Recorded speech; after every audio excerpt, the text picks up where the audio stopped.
সুখবর সুখবর সুখবর।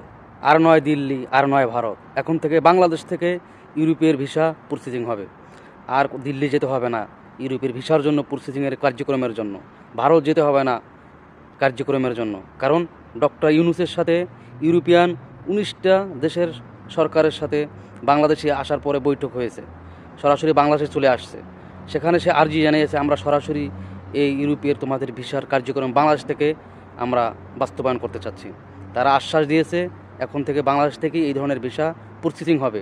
সেক্ষেত্রে একটা সুখবর বাঙালিদের জন্য, আর এর জন্য সম্পূর্ণ অবদান ডক্টর ইউনূসের। কারণ ডক্টর ইউনূস লেখাপড়া অর্জন করে, ডিগ্রি অর্জন করে, তারপরে মেধা খাটিয়ে কাজ করে।